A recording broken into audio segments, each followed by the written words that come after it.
भारत में स्टार्टअप संस्कृति तेजी से बढ़ रही है। स्टार्टअप संस्कृति में सबसे आम बात है फंडिंग जुटाना।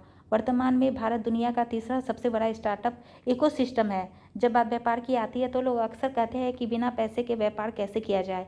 ऐसे लोगों के लिए यह स्टार्टअप फंडिंग बहुत मददगार है। यहाँ सवाल है कि किसी स्टार्टअप को फंडिंग जुटाने के लिए क्या क्या चाहिए। आइए 9 कारणों पर नज़र डालते हैं कि किसी स्टार्टअप को फंडिंग की जरूरत क्यों पड़ सकती है। इन्हें देखकर आप भी मान जाएंगे कि आपको बिजनेस शुरू करने के लिए पैसे तो मिलेंगे ही, बस आपके पास एक बेहतरीन बिजनेस आइडिया होना चाहिए। पहला, किसी भी स्टार्टअप के लिए प्रोटोटाइप बनाने का पहला कदम अपने प्रोडक्ट का प्रोटोटाइप बनाना होता है। प्रोटोटाइपिंग का मतलब है कि बड़ी मात्रा में प्रोडक्ट बनाने से पहले उसका सैंपल बनाना, ताकि अगर कोई बदलाव करना पड़े तो पूरे प्रोडक्ट को बदलना ना पड़े। उदाहरण के लिए कार या बाइक बनाने वाली कंपनी एक बार में बहुत सारी यूनिट नहीं बनाती है, बल्कि पहले प्रोटोटाइप बनाती है और फिर उसका परीक्षण करती है।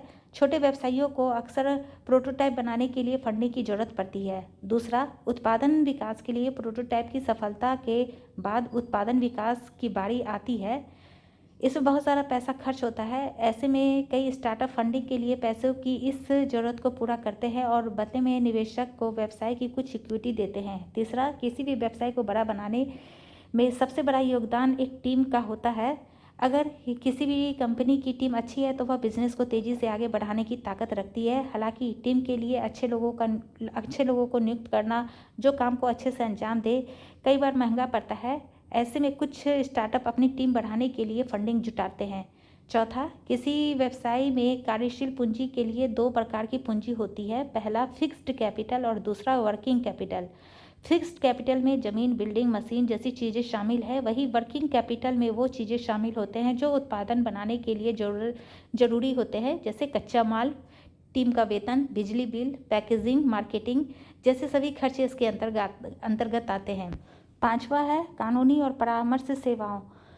कई बार स्टार्टअप किसी ऐसी चीज़ों से जुड़ जाता है जिसके लिए कानूनी या परामर्श सेवाओं की ज़रूरत होती है। बिजनेस शुरू करने समय अगर आप उस पर बहुत ज़्यादा पैसा खर्च करते हैं तो उत्पादन बनाना मुश्किल हो जाता है। ऐसे में कई बार कुछ स्टार्टअप अपनी कानूनी और परामर्श सेवाओं के लिए फंडिंग का भी सहारा लेते हैं। छठा है कच्चा माल और उपकरण। महत्वपूर्ण चीज़ है। उत्पाद बनाने के लिए इस्तेमाल किए जाने वाले उपकरण और कच्चे माल बहुत ही महत्वपूर्ण होते हैं। कई बार पैसों की कमी होती है पर मांग बहुत ज़्यादा होती है। ऐसे में कुछ स्टार्टअप कच्चे माल या उपकरणों के लिए फंडिंग जुटाते हैं। सातवां है कई ऐसे व्यवसाय हैं जिन्हें लाइसेंस और सर्टिफिकेट की ज़रूरत होती है। अगर फार्मा सेक्टर के किसी भी बिजनेस की बात करें तो उसके लिए ट्रायल करना और फिर उसके आधार पर सर्टिफिकेट और लाइसेंस बनाना भी ज़रूरी होता है। कुछ बिजनेस में तो इन लाइसेंस और सर्टिफिकेट पर बड़ी रकम खर्च होती है। ऐसे में वो स्टार्टअप अपने बिजनेस की वर्किंग कैपिटल को इस पर खर्च करने की बजाय फंडिंग जुटाने पर ध्यान देते हैं। आठवां है मार्केटिंग और बिक्री के लिए। अगर किसी भी बिजनेस को तेज़ी से आगे बढ़ाना है तो उसके लिए मार्केटिंग और बिक्री ज़रूरी होती है। इसमें काफ़ी पैसा खर्च होता है। आमतौर पर व्यवसाय मार्केटिंग पर 30 से 50% खर्च करते हैं। शुरुआती दौर में मार्केटिंग और बिक्री ज़्यादा अहम होती है। ऐसे में अगर इसके लिए पैसे की कमी हुई तो स्टार्टअप अपनी ज़रूरत को पूरा करने के लिए फंडिंग जुटाते हैं। नौवां है ऑफिस स्पेस और एडमिन खर्च।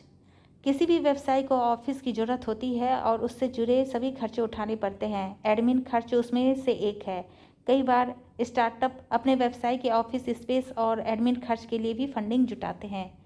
वीडियो पसंद आए तो एक लाइक ज़रूर करें और भी ऐसे वीडियो देखने के लिए आप हमारे चैनल को सब्सक्राइब कर लें।